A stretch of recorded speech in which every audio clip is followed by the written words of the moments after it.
Boa noite, caríssimos e caríssimas, alunos, estudantes aí que está enfrentando as barreiras e as dificuldades do processo de aprendizagem. Boa noite a todos que estão me ouvindo.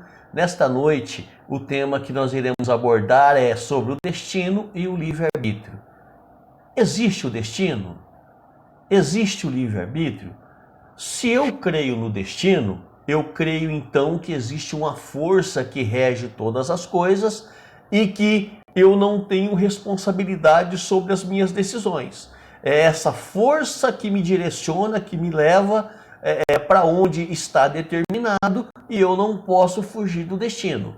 Agora, se eu creio que eu sou livre, que existe a liberdade, que eu sou o responsável pelas minhas decisões, então eu sou fruto daquilo que eu escolho. Mas esse tema é um tema que o grego antigo se preocupava muito. Eles acreditavam no destino. Eles acreditavam que existia uma força universal, uma força cósmica que rege todas as coisas, o universo e nós, seres humanos, que fazemos parte do universo. Então era fundamental para o grego antigo consultar na sua religião, nos seus deuses, através do oráculo, das profecias ali da religião, qual era o destino deles, para que eles entendessem o destino e o cumprissem para não se frustrarem e para não terem problemas com o destino. Então, eu vou contar para vocês, resumidamente, o mito de Laio, Jocasta e Édipo, que vai falar exatamente sobre essa questão do destino.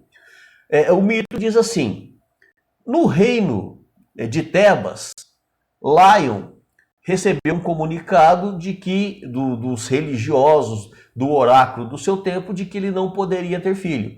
Se ele desobedecesse o destino e tivesse filho, essa criança iria ser causa de tragédia no seu reino. A criança iria matá-lo e o reino todo iria padecer. Então Laio, mesmo sabendo disso, a esposa dele, Jocasta, engravida. E quando a criança nasce, ele pega a criança, amarra pelos pés e entrega para sua esposa para que ela mande matá-lo. E ela entrega então para um funcionário do reino com a missão de matar a criança para não descumprir o que o destino havia determinado. Só que esse funcionário, não tendo coragem de fazer isso, ele pega essa criança e entrega para uma outra pessoa fazer o serviço.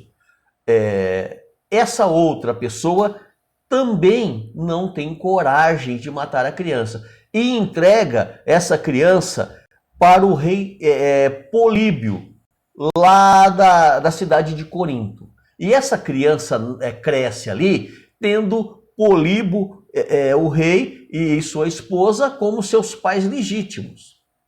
Só que essa criança fica sabendo que ele seria o motivo da desgraça no reino e na família. Pensando ele que a sua família original era a família do rei de Corinto, ele foge daquele reino para não cumprir a profecia. E ele vai para o reino de Tebas. Chegando lá, no caminho, ele encontra um velho senhor e a sua comitiva de funcionários. E ele mata esse senhor. Há um desentendimento ali e ele mata esse senhor. E indo para Tebas, na entrada da cidade, existia uma esfinge, que era um monstro mitológico que estava na entrada da cidade, e somente quem conseguisse resolver um enigma dessa esfinge conseguiria entrar no reino. E ele, por conseguir desvendar o enigma da esfinge, ele é recebido no reino com méritos, porque ao desvendar o enigma, ele aplaca a fúria dos deuses que estavam naquela cidade. E, como prêmio, ele se casa com a viúva, chamada Jocasta, e tem filhos com ela. Qual é a moral da história? É que Édipo, ele se casa com a própria mãe, por desobedecer o destino, mata o pai e também se torna motivo da tragédia. Ou seja, o destino se cumpriu. Ainda que Édipo, ainda que Jocasta e o rei quiseram dar um nó no destino, não conseguiram. O destino ou a força do destino prevaleceu. Então Édipo, ao saber de tudo, no momento em que tudo foi revelado, ele entrou num processo de angústia tão grande que ele furou seus próprios olhos. Isso quer dizer o quê? Qual é a moral dessa história? É que quem acredita no destino, para quem acredita no destino, ele sempre vence. A ideia de destino, ela permeia o pensamento humano desde os primórdios da humanidade. As catástrofes são muitas vezes explicadas como algo inevitável. Isso aconteceu porque tinha que acontecer. Nós temos que aceitar, é obra do destino, não teria como ser evitado. Será que não teria mesmo? Sem capacidade de ação e sem liberdade de ação. É isso que o destino faz com a gente. Ele nos tira a capacidade de ação. Ele nos tira a capacidade de liberdade. Se eu creio no destino, então essa força ela rege todo o universo e rege a minha vida. Esse mito que eu contei para vocês serve para quê?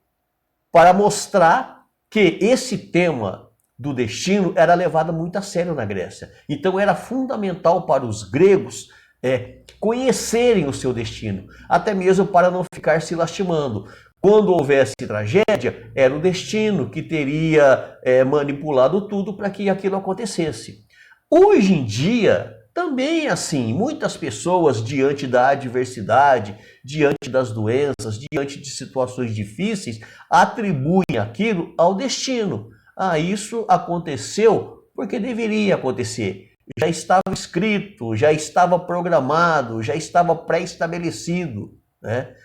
E outros vão dizer que não, que nós somos livres e que não existe destino. O interessante desse mito é que o destino havia estabelecido que o rei não poderia ter filho. Se o rei tivesse filho, esse filho seria a causa da tragédia e seria o motivo da morte do rei. Só que o destino não falava que Édipo teria que furar os 2 olhos.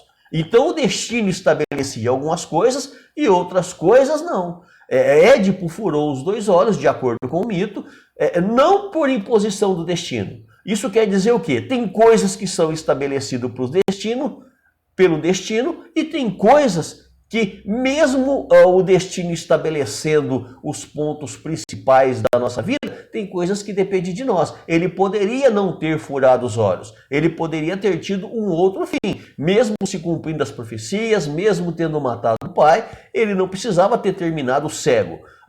Ter ficado cego foi uma opção dele. Então, o destino, ele permeia, né, o pensamento humano desde sempre. Nós somos livres ou temos a sensação de liberdade? Você é livre ou você tem apenas a sensação de liberdade? Quem garante que você, ao tomar decisão achando que é livre, não está cumprindo o destino sem saber que é o destino? Édipo se achava livre, se viu preso ao destino. Ele se achava livre, ele não sabia daquela maldição que estava sobre ele e sobre sua família. Mas no momento em que ele ficou sabendo, ele se deu conta de que o destino é que regia tudo. Será que mesmo você se achando livre, ou eu livre, nós livres, não é o destino que direciona a nossa vida? O estoicismo, que é uma corrente filosófica criada por Zenão, o grego, né, na Grécia, viveu em 334 a 262 a.C., vai explicar as catástrofes e as suas inevitabilidades. Ou seja, tudo que acontece, acontece porque é inevitável. Quantas vezes nós vimos nos jornais, cai avião, morrem milhares de pessoas, dezenas, centenas, milhares de pessoas, tragédias, prédios que desabam, navios que afundam. Será que isso seria inevitável? De acordo com o estoicismo, sim.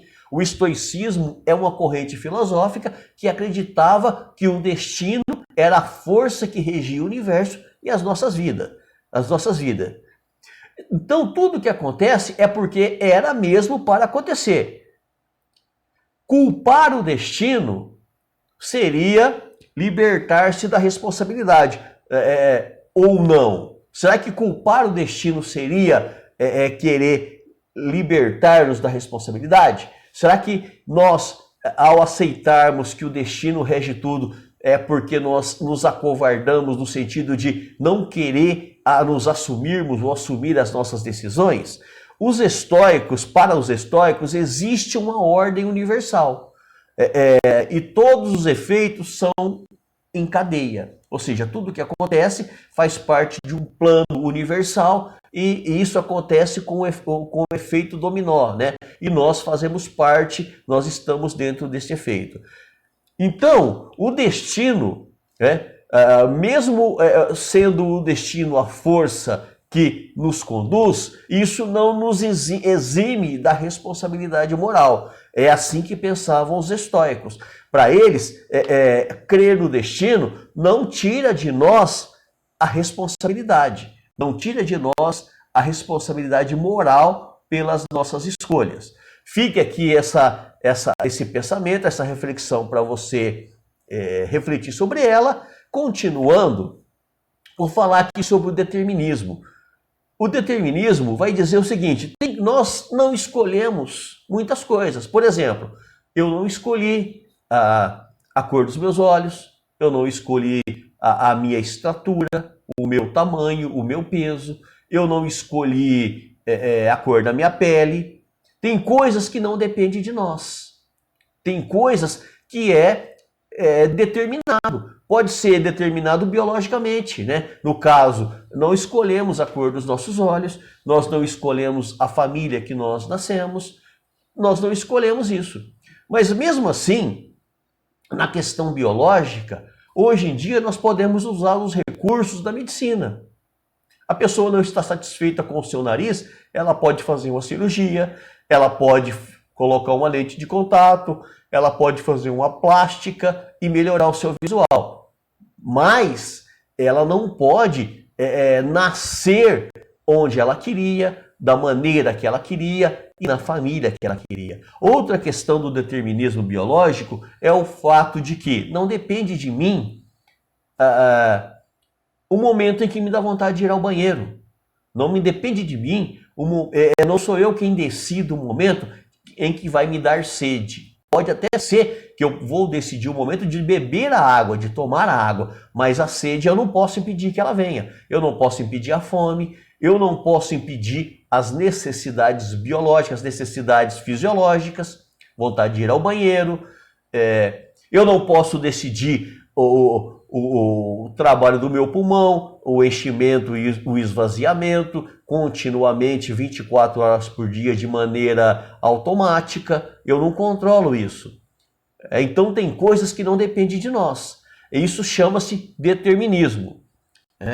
Então, ainda sobre o tema, vamos aqui buscar o que Aristóteles vai dizer. Aristóteles, apesar de ser grego, de ter vivido ali naquela cultura grega, ele não acreditava no destino. Para ele, o que regia a nossa vida era a liberdade.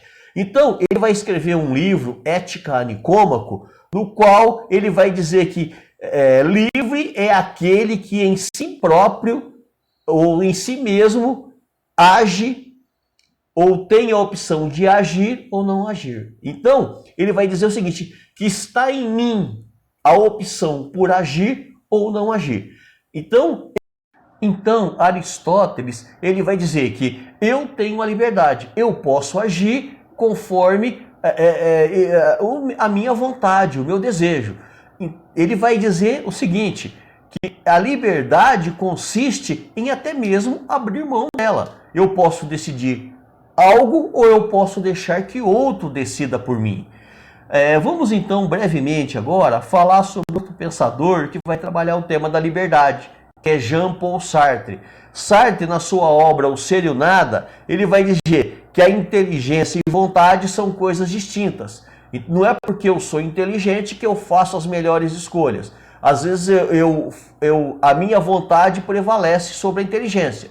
Então ele vai dizer o seguinte: todos nós somos livres. O homem é condenado a ser livre.